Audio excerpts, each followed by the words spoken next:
go ahead and get started. This is the 6th meeting of the crypto group, second meeting of the spring. First thing I want to show you guys is this asset advisor course. So right now for crypto, there's not really a way to get certified. There's not one way. So what's happening is advising firms are putting out advising courses. Basically for you to take the course, then you take their test, and then you have their certification. So I just wanted to show you guys like what their curriculum looks like, because if you look at it, it is almost identical to everything we've taught since the first meeting. It goes over Bitcoin, why it was created, how it works, all the characteristics of it, goes over valuation versus gold, the white paper, goes into Ethereum, gas, what is a token, proof of stake, wallets, MetaMask, exchanges, custody. We talk about all these things. And that course is $2,500. We do this for free. So I hope you guys get something out of it. I hope you enjoy it. And the other thing I wanted to show you guys before we talk crypto is this compound interest calculator. I'm sure you guys all know what compound interest is, but we often forget how powerful it is. So I went and I thought about this test case that we could run to see what your average UA grad, what their net worth would be if they were to put their money in a savings account versus put their money in crypto. And what I decided to do was $0 initial investment. So say you had no money to invest right now, but the average UA undergraduate makes $42,000 a year when they get out of college. So if you budgeted and only spent $30,000 a year to live, you'd have $12,000 to put away every year, which is $1,000 a month. And the average annualized return of Bitcoin is 230% to date. So we're going to use a much more moderate rate of 30%. So we're way undervaluing what really you could grow to if you were to invest your money properly every month. So if we look at this and we do start with $0, contribute $1,000 every month for 20 years. So we're going to be 40 years old at a 30% interest rate with zero variance, meaning it's just 30% every year. If you didn't invest, you'd have the $12,000 you saved every year times 20 years. $240,000. Pretty big number, right? You can definitely buy a house, whatever you want with that, but if you were to have invested it and got a 30% return every year, you'd have $7.5 million. So definitely, if you can be smart with your money, you can retire at 40 years of age pretty easily.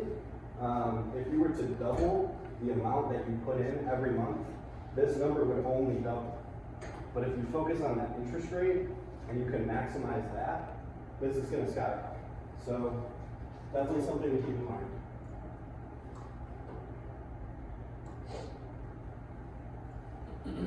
So now we're going to go into some crypto news before we talk about the different cryptos we're going to talk about today. Hopefully you've heard of this piece of news, Russia invading Ukraine. The reason we're talking about it is because many are calling this invasion of the world's first crypto war.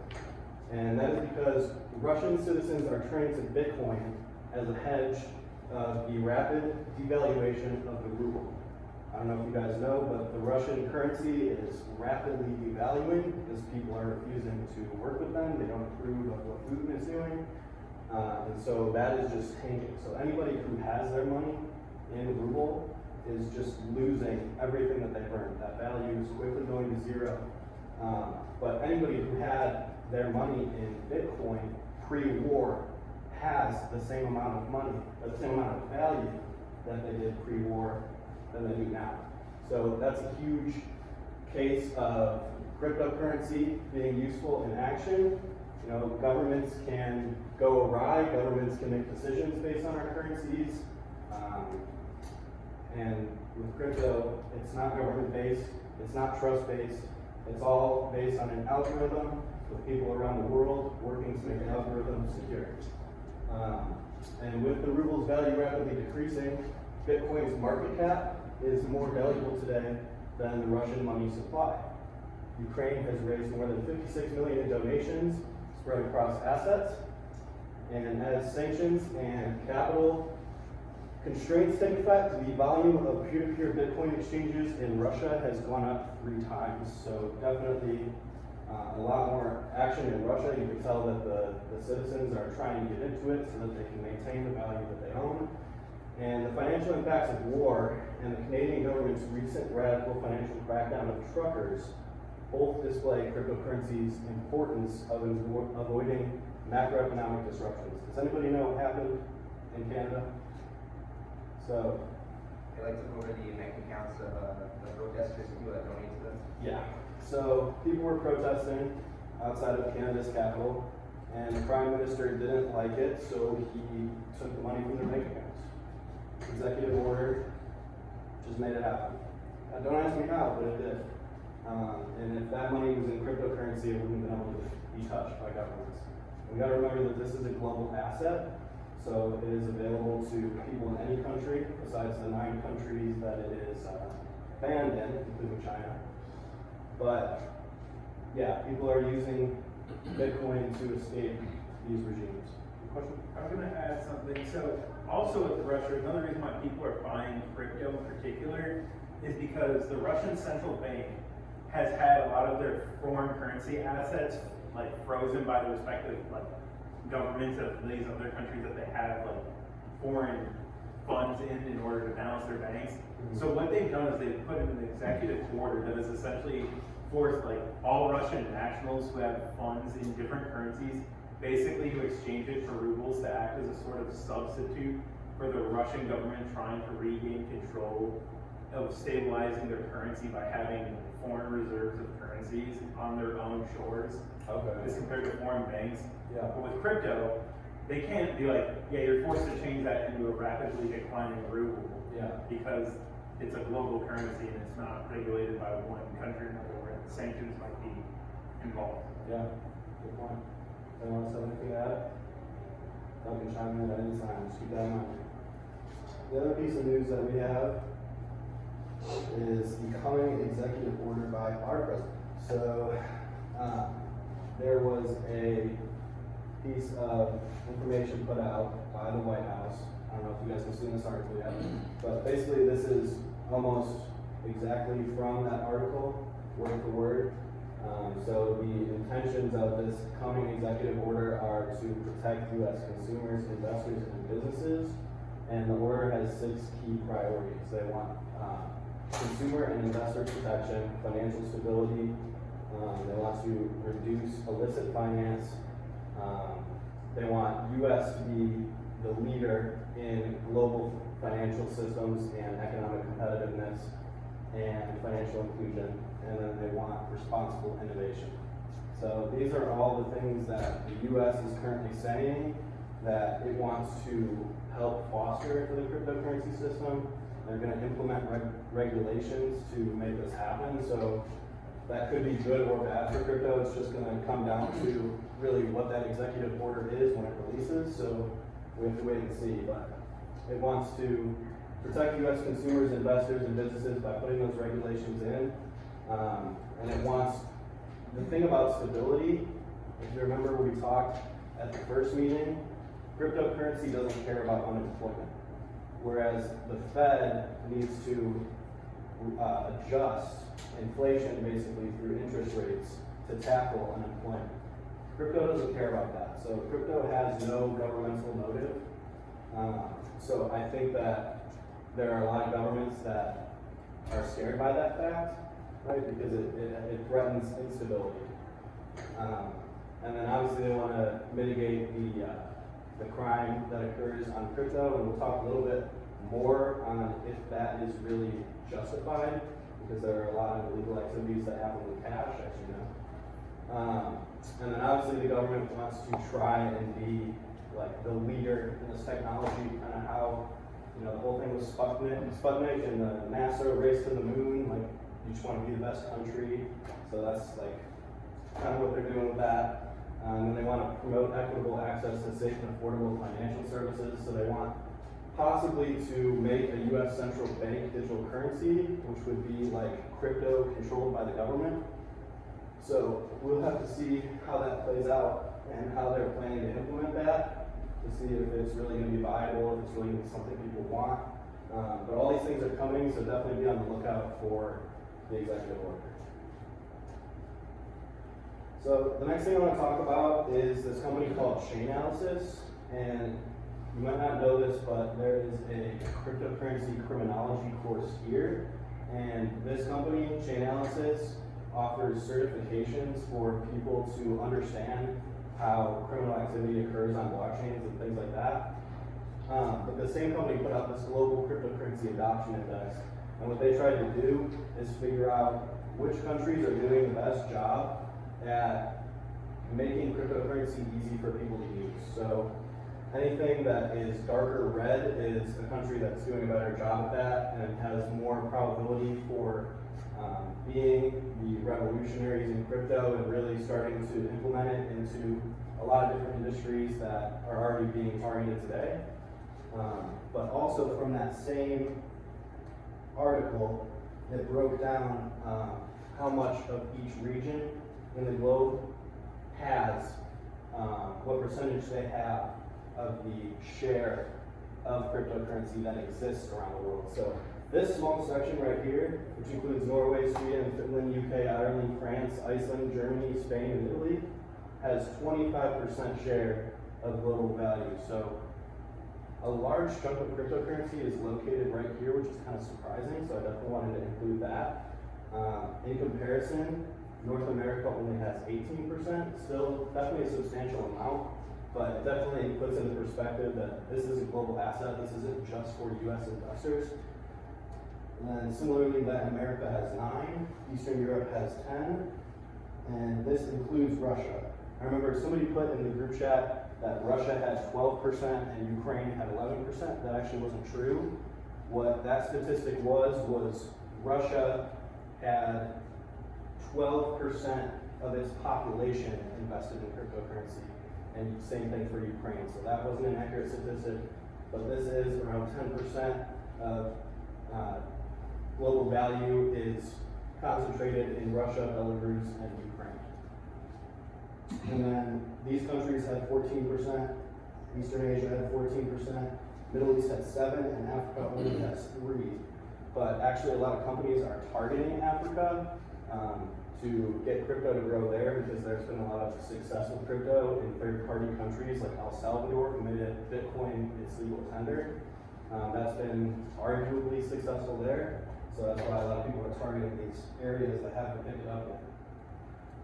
But also on that article was value sent from North America to illicit addresses. So we're just really talking about US and Canada here, but as you can see, this dotted black line shows you which percentage of crypto's value was used for criminal activity.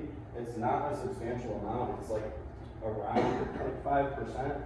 I guess you could call it a substantial amount, but if you think about the amount of drug deals that are done with cash, the amount of businesses that pay their workers in cash to avoid taxes, et cetera, you can only imagine that cash definitely stacks up to this value.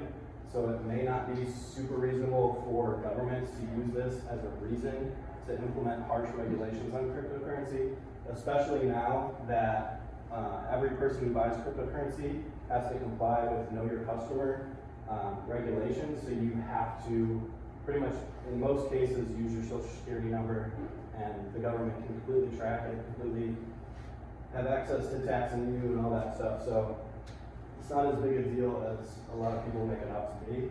But as you can see, some of these boxes on here, not good stuff. So definitely would be good to add some regulations that are beneficial to everyone. What happened in May? Because you just see this random spike in. I know the purge happened in May or something. It's a good question. So we're about to get into analysis of some of the biggest cryptocurrencies that are on the market. We've already covered Bitcoin and Ethereum a lot. I think if I talk about them again, people who've been here since the beginning would shoot me because we've talked a lot about it. But there are a couple things that I want to go over before we dive into it, because these you definitely need to know. First off, the total cryptocurrency market cap is 1.76 trillion. You can compare that to the 90 trillion-ish amount that's invested in the entire stock market. So we're 1 to 2% of what the stock market's value is, so there's definitely room to grow there. The Bitcoin market cap is 740 billion, so obviously that's almost half of the crypto market as a whole. So Bitcoin is still the biggest player by a long shot. Ethereum is a close second with about half of that market cap. And then cryptocurrencies need consensus mechanisms to work. So basically, every cryptocurrency is run by a blockchain. That's the algorithm, that's the technology that makes the cryptocurrencies work. And there are different types of consensus mechanisms that each one chooses to use. Bitcoin is proof of work, which means that if I own a computer, I can sign on, I can start mining, and I will lend my computer power to the algorithm in exchange for the new cryptocurrency that I create. That cryptocurrency is then now in circulation, and the supply is growing. But proof of stake uses validators, so there's no mining, and they use the crypto they already own as collateral for the network to make new crypto. So once you own Ethereum, you can put that into proof of stake, and you can receive a percentage of that every year as a reward for using that crypto to validate new crypto. So those are the ways that Bitcoin and Ethereum bring crypto into existence. And then another thing to know is that there are side chains that exist. So a side chain would be a separate blockchain which runs parallel to the main blockchain. It functions exactly the same as the other blockchain. There might be slight differences, but usually they're meant to improve the performance in some way. And an example of that is a hard fork. Basically what happens in a hard fork is you have a blockchain functioning a certain way for a long period of time, and then somebody proposes a change in the code of that blockchain, and if the entire network approves it, so everybody that validates or mines coins, they approve that upgrade, then there will be a parallel chain created, which is the upgraded blockchain functioning in conjunction with the old blockchain forever. So an example of that is Ethereum 2.0. Ethereum got hard forked, and then it became Ethereum and Ethereum 2.0, much like how Bitcoin got hard forked and is now Bitcoin and Bitcoin Cash. You can see Bitcoin Cash on CoinMarketCap as a separate cryptocurrency. They both exist simultaneously. They're just slightly different from one another. So that's definitely a thing to note.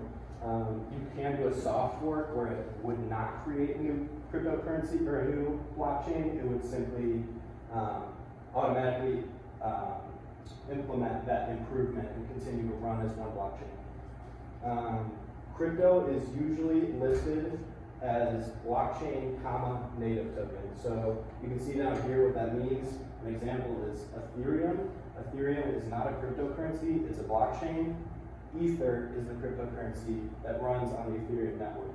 So Ethereum is a blockchain, Ether is the native token or the cryptocurrency, and then ETH is the ticker. Like the ticker for Tesla is TSLA, same type of thing. Does anyone have questions on this? So this slide was in our last presentation because last week, or 2 weeks ago, we talked about exactly how you can do fundamental analysis to figure out how crypto should be valued, what the value of a specific cryptocurrency project is.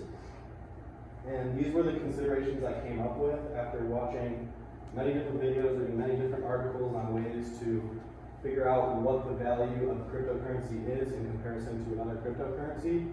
So the first thing on that list was the vision of the project as stated by the founder. So every cryptocurrency has a founder.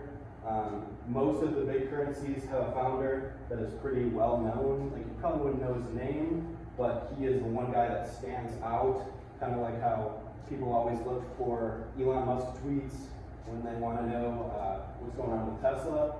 There's usually a founder that people look out for, so I've included that in most of the cryptocurrencies, who the founder is, and a video that shows them explaining it, because that is how you will get the clearest picture of what that project is trying to do. If you get it straight from the founder's mouth, because they're the ones communicating to their development team, communicating to everybody else who works for the cryptocurrency, and to the community that the purpose of this crypto is this. The next thing is the structure of on and or off-chain governance. I'll explain that in the next slide, because I think that's the only one that's not super self-explanatory. Next thing is the experience of the development team and where app developers are coming from. So we know that cryptocurrency is not just about holding money. There are applications that can be created on blockchains that use smart contracts. So an example of that is NFT is a smart contract, OpenSea is a smart contract, Axie Infinity, the game is a smart contract. These things were all created on top of the blockchain, on top of Ethereum's blockchain. And that is what most of these cryptocurrencies are attempting to do, is be a great platform for developers to come and create applications on top of. So it's important to know the experience of the development team working on the crypto itself, and then also where app developers are coming from that are contributing to the cryptocurrency and contributing to the applications on the cryptocurrency's blockchain. The next thing is market cap and distributions. Market cap, you just want to know relatively how many people are invested compared to other cryptocurrencies, right? So we said Bitcoin has 700 billion, so we can kind of compare it to that to see how much room it has to grow to reach Bitcoin's level of investment. And then the distributions are who is holding it. If there is 30% or 40% of the distribution going into the hands of the people who've created the cryptocurrency that you're talking about, then it would be really easy for them to pull all of their value out and take the cryptocurrency.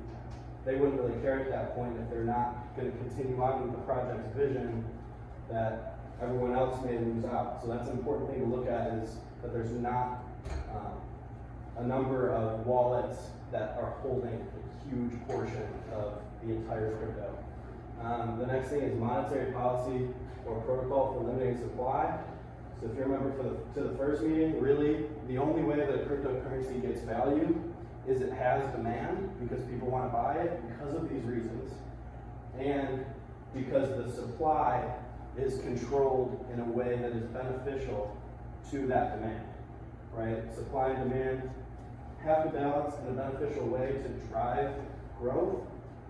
So a lot of people like cryptocurrencies that have a capped supply, where at a certain point, mining will no longer produce new cryptocurrencies, so that the asset can remain scarce and grow in value because of its scarcity.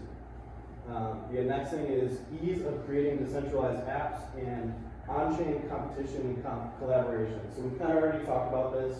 Obviously, you want your crypto to be easy to use for developers, and then it's a good sign if there is competition and or collaboration on that given cryptocurrency between developers who are making similar types of applications.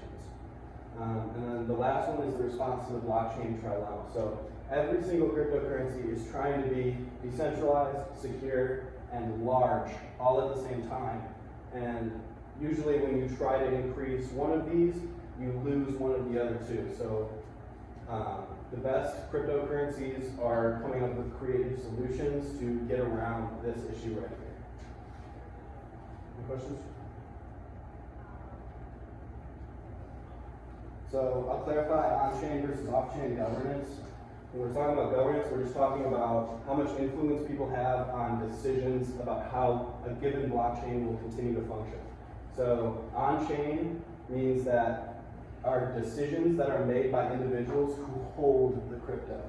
And the power that they have in that decision is proportional to the amount of crypto that they're holding, that crypto.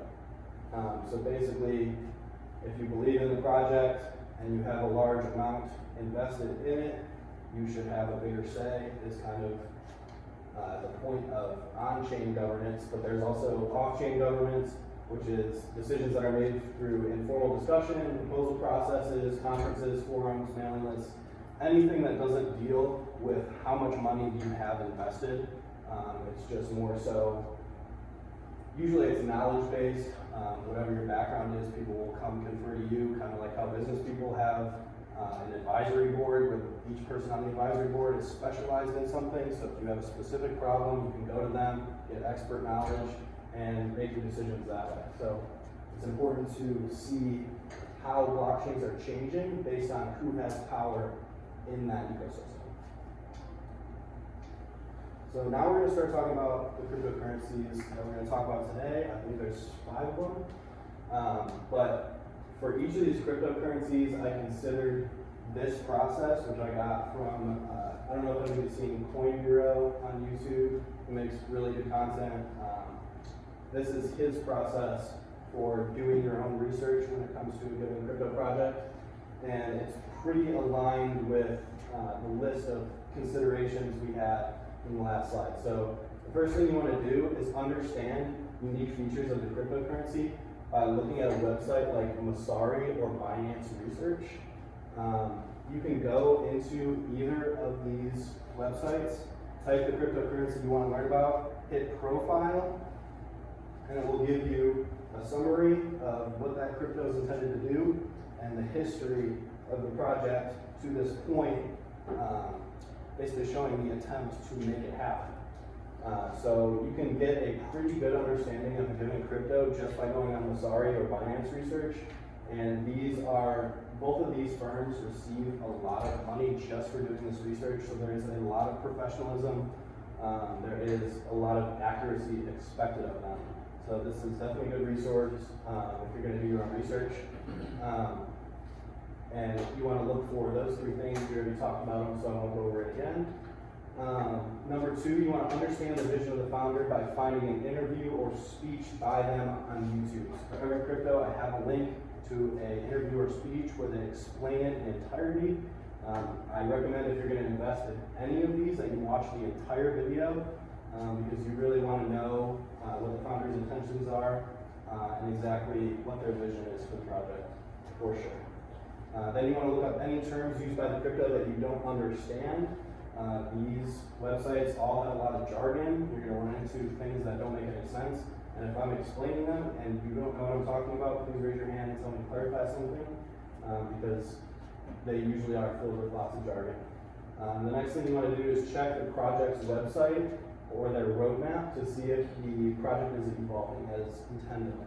Another thing to check to see if the project is evolving as intended is the social media of the founder and the team, right? Because they're the ones that are putting out this content to draw people to their cryptocurrency. So you want to see that they are doing things that is true to what the goal of the project is. And then you can check ICO drops or Etherscan or Explorer. Any of those will show you a breakdown of how it was funding when it launched and also who's holding it now. So you can see if reputable venture capital firms poured money into this thing, they're going to have a better shot, obviously. And then you want to make sure that there aren't large holdings that could pull out and really take the value of the currency. And that video is in there too, if anyone's interested in that. First one we're going to talk about is Cardano. It has a $28.6 billion market cap at about 85 cents per coin. It aims to provide multiple features through a layered design. So Cardano's big thing is modularization, which they want it to allow the network. They want it to allow for network delegation, side chains, and light client data structures. So obviously that's jargon. But basically all that it's saying is it wants to create things that exist outside of the main blockchain itself to improve the functionality of that blockchain. So if you wanted to create a side chain that would run along the blockchain that would perform a specific function so that the main blockchain doesn't have to at the same time, you're cutting down the speed barriers of that blockchain. So that's definitely something good that they do. They use proof of stake like Ethereum, and they actually, David Hoskinson, or is it Charles? Charles Hoskinson, my bad. He was a founding member of Ethereum, and then he left to create this project, and he called it Ouroboros. It's pretty similar to Ethereum, but a lot of people argue that it's a lot cleaner. And ADA, which is the crypto on Cardano, gives stakers a claim on new issuance in proportion to their holding. So that's what we just talked about, on-chain governance. If you have a lot of Cardano, you're gonna have a bigger say in how the supply of Cardano is managed.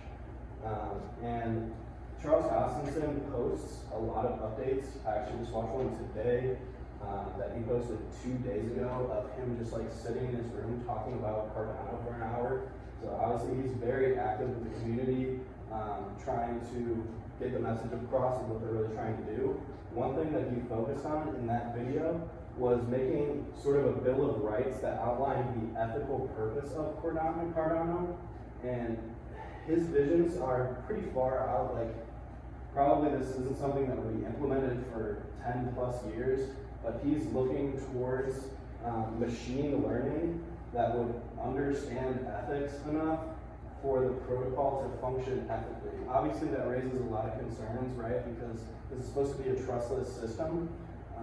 And ethics are, my ethics aren't your ethics and so forth. So definitely a lot of controversy here, but we're gonna dive into each of these deeper at the next meeting. I just want to give you guys a pretty good overview of what's different about each of the ones we're gonna talk about. So that's Cardano.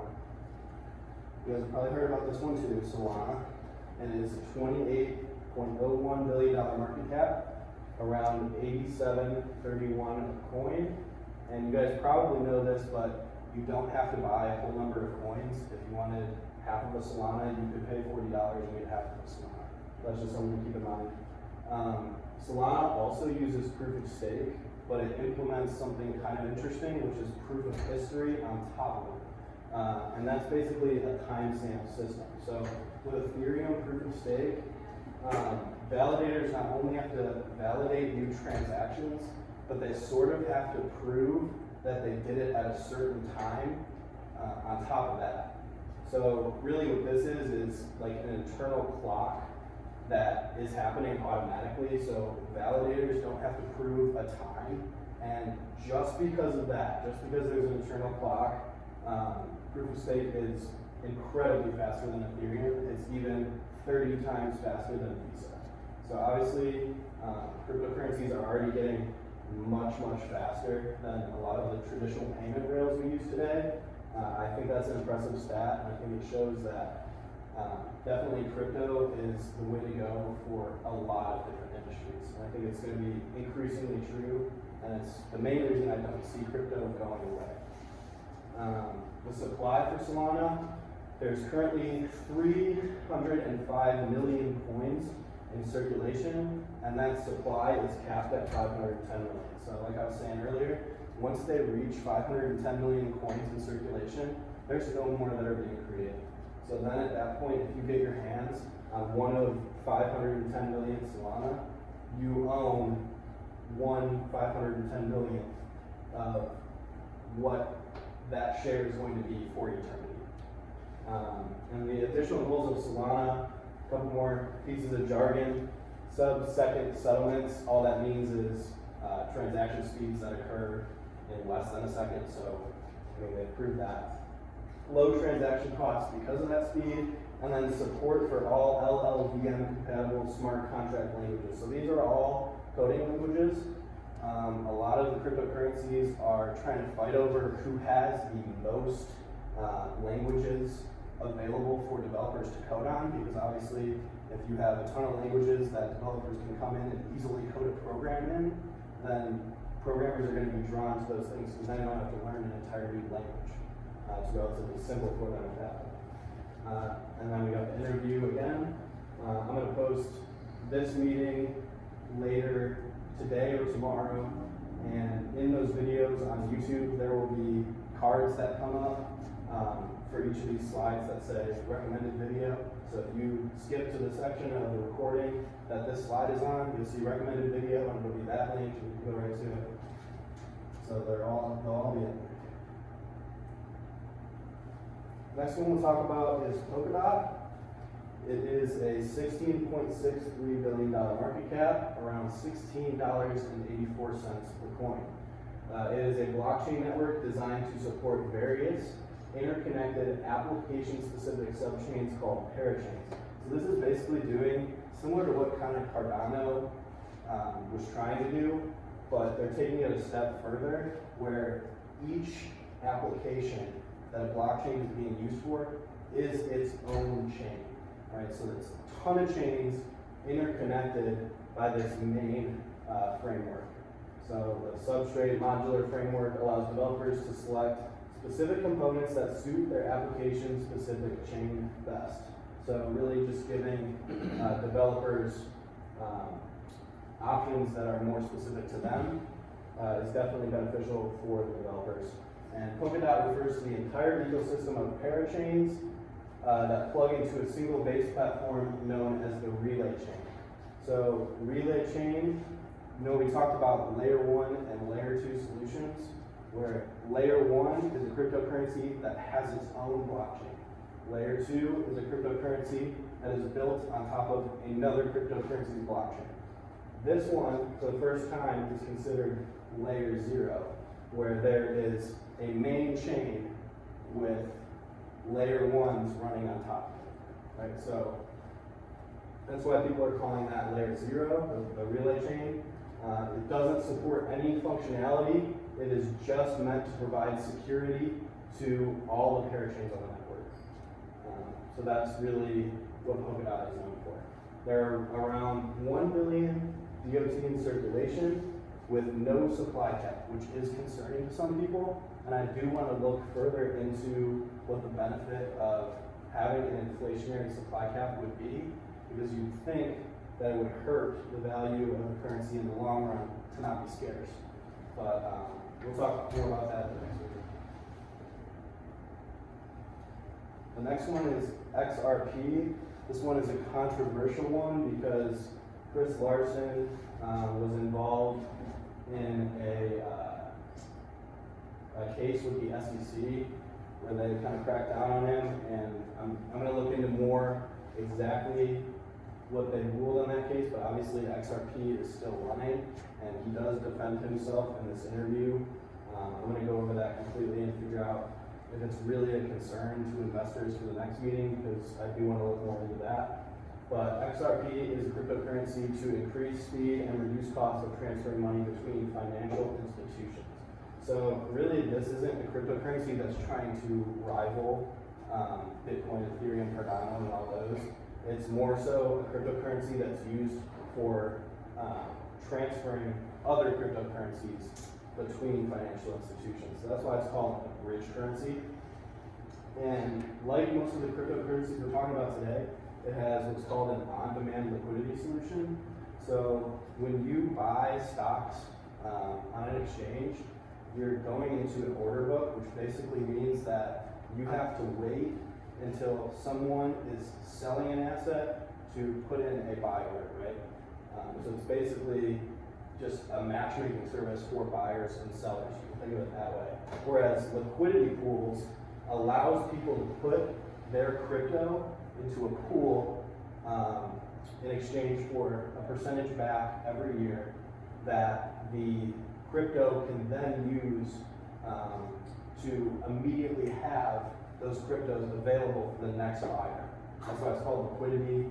The more liquid something is, the quicker that you can convert it to cash and other things and get your hands on it. So that is that. It is also referred to as layer 3 sometimes because of the bridge currency feature that we talked about, right? So if layer 2 is building crypto on top of an existing blockchain, layer 3 is creating something that allows all of those cryptos basically to communicate with each other. That's kind of how they're classifying it. layer 3 for interoperability, how they function with each other. And then it's designed not to be mined. So 80 billion of the 100 billion max supply was gifted to the company Ripple that owns it by the founders of the coin. I'm really not sure why they made that decision, and that's another thing that I'm going to look into deeply for the next meeting, because that is something that's pretty concerning to me and probably to you. But it is meant to assist financial institutions in using crypto rather than rival existing cryptos, like you said. Nate, Yeah. can you just go over again, like how it's passive and is used to transfer others from finance institutions? Like just How is it passive? right. How it's not competing with Bitcoin? Why is it not? So Bitcoin's not a great example because it's not really trying to be used for development and a bunch of applications like that. But Ethereum, Cardano, Solana, a lot of the other ones that we've talked about are all trying to be the best platform for developers. That's not the case with this, right? This crypto is not meant. I'm trying to find the line that I was just thinking about, but I can't see it now. It's meant to assist financial institutions rather than rival the existing crypto. So the next one we're going to talk about is Polygon. It has an $11.25 billion market cap at around $1.48 per coin.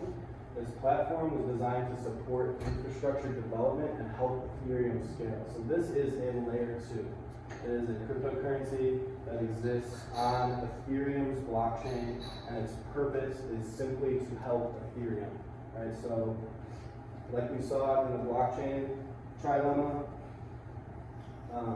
when you try and scale a cryptocurrency, usually what happens is you lose some decentralization because you have to try and condense the amount of people that are validating new transactions, and in doing so it's less decentralized. Because when we talk about decentralization, we're talking about how much we're able to distribute power over a large amount of people. And if we're condensing the amount of people that are validating transactions, then we're reducing decentralization. Right, so it's hard to keep cryptocurrencies fast, but also secure and decentralized. But this is meant to be a solution to that, where this would, this layer 2 scaling solution would act as somewhat of like a load balance for networks that can't inherently scale as their user activity increases. So they want to have several solutions coexist with Ethereum rather than have the Ethereum network handle all of its users as an individual solution. So it wants to create, multiple side chains that do specific jobs to make the overall function of Ethereum happen much more quickly. And 7.6 billion out of 11 billion tokens have been created and are in circulation. And we're calling this a token because it's a layer 2. Remember, layer 2s are called tokens, layer 1s are called coins. I think this is the last one we're going to talk about, and that is Tether. So Tether is actually the 3rd largest cryptocurrency right now. So it's right behind Ethereum, and it shot up really quickly, kind of came out of nowhere. But it's really interesting what it does. It pegs the value of a single USDT, which is 1 Tether, to $1. So if you look at Tether's value, it is 100% of the time between 99 cents and $1.50. Like, it keeps it as close to $1 as it possibly can.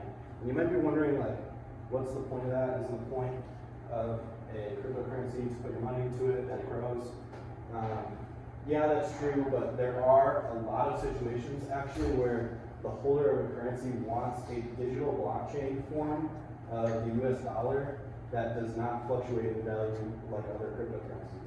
And actually, one example of that was an idea I had with my friends when we were trying to get this club off the ground I was talking with Carolyn, who's back there, and she said that they couldn't really do discounts on coffee if the student wanted to use their dining dollars. Because if a student uses their dining dollars, 24% of that transaction goes to the company that runs the dining dollars, Transact.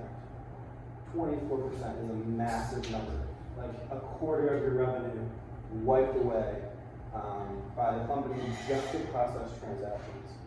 So if there was some way that the University of Alabama could create a stable coin that existed on a first layer cryptocurrency and then had that value be fixed so that students wouldn't lose their money, and then had each of those accounts tied to your CWIB, the transaction fees would go way down, and then every business around Tuscaloosa could potentially be more excited about putting dining dollars in their system, because most aren't doing it. If you realize like 10% of the companies around here that offer food and everything like that, they don't offer dining dollars because it's 24% fee. So that is one situation where you might want a cryptocurrency that would be tied to a fixed value just to handle the transaction costs of bringing it up. Tether has no consensus mechanism, as far as I've seen. And it benefits investors by receiving APY. I was pretty confused by this when I read this. This is something that I'm going to dive a lot deeper into for the next meeting. That is not a layer 1, it doesn't need. It's layer 2. Don't layer 2s have consensus mechanisms often, ever? You're created by the smart contract. But don't sometimes they have their individual consensus mechanisms? Well, yeah, but that would be a part of the smart contract. Okay. Okay. So it's, That makes sense. It's just an arbitrary execution. Okay. Yeah, I'll look more into that. That sounds correct. And we'll talk about that more at the next meeting.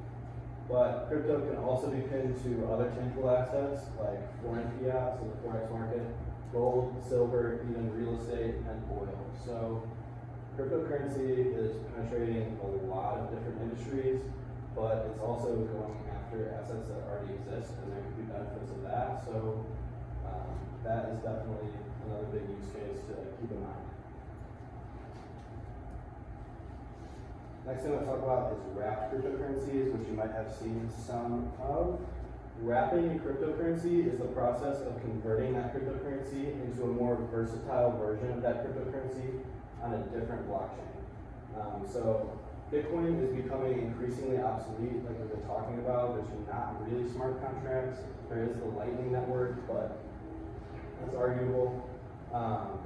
So for that reason, people say it's becoming increasingly obsolete in comparison to other cryptos because it can only be sent between users and at slow speeds, about 10 minutes for every new block created on the chain. If you convert your Bitcoin to wrapped Bitcoin, which is done on the Ethereum chain, or BTCB, which is wrapped on the Binance chain, which is another layer 1, then its value will follow the price of Bitcoin, so it will be around $40,000, but the value you're holding now has more capabilities. So you can use Bitcoin now that it's wrapped to plug it into smart contracts like Aave, where fixed income can be received, kind of like liquidity pools and all that. It also allows you to pledge WBTC and take out a loan in the form of stable coins pegged to the US dollar or other fiat money. So you can take a cash loan out through cryptocurrency for around 3 to 9% interest, which is comparable to like a 20% interest cash loan, which is very interesting. And another example of wrapping cryptocurrencies is wrapping Ethereum allows you to bid on NFTs on OpenSea.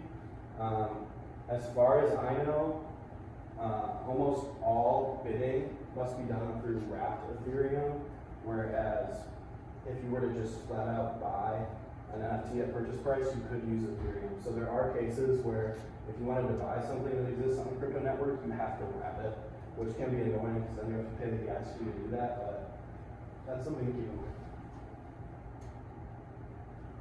Any questions? You said earlier on one of the slides that, in order for a hard fork to occur, all the nodes had to upgrade. What exactly does that entail?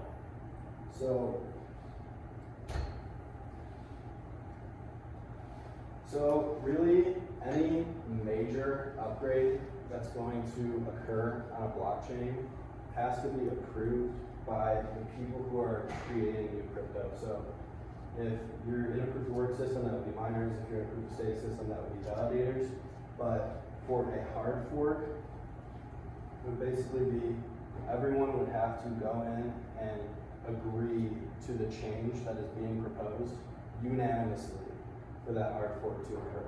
There's not going to be a side chain created if it's not unanimous. Whereas if you just wanted to impose a more simple upgrade that's like very apparently beneficial, then you would only need a majority of those nodes to agree.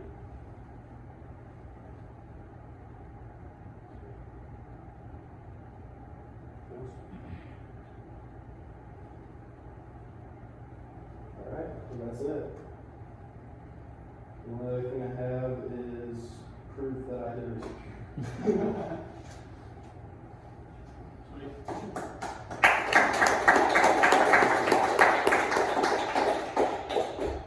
And I just wanted to say thank y'all for all showing up. Me, Nathan, and Kay have put a lot of our outside time into making this something that's worth attending. And it's hard when some of our numbers have been 4 to 5 people at a meeting, and Nate's worked his ass off to make these presentations worthy of y'all driving, because we know it's a hassle, especially for freshmen, to get here off campus. But this is something we want to continue. So tell your friends, hype it up in the group chat. Tell them that these are actually worthy of coming to watch. But we really appreciate y'all coming to the presentation. So. 100%. Him especially, he has no outside life. I don't mean like that, but he's put a lot of his time into this stuff. He cares about it a lot, so appreciate y'all. Yeah, for real. Thank you guys. We'll see you guys next time, April 7th.